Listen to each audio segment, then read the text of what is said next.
Aholini qiynab kelayotgan muammolarni o'rganish maqsadida ayni vaqtda Surxondaryo viloyati yo'l harakati xavfsizligi boshqarmasi boshlig'ining o'rinbosarlari tomonidan o'rganishlari amalga oshirilmoqda.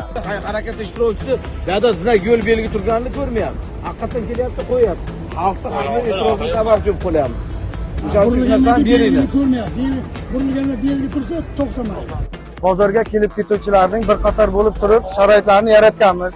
Har bir kirib chiqqan mashin mana bu yerga integratsiya qilinadi. Chiqib ketayotganda svetoforning yashil, qizil chiroqlariga amal qilgan holda chiqib ketishadi. Piyodalar o'tyapti, belgilanmagan joyda. Shu yerga setka qilishimiz kerak. Sho'rchinikida. Shoferlarga xavfsizlik bo'ladi, qo'raga ham xavfsizlik bo'ladi.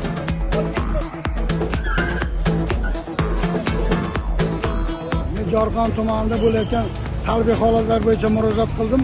Nachalnik o'ziga polkovnik Temur Kamoliddin Ismoilovga ikki guruh kelibdi. Hamma joyda o'rganyapti, asta-sekin hamma salbiy holatlarni bartaraf qilmoqdamiz.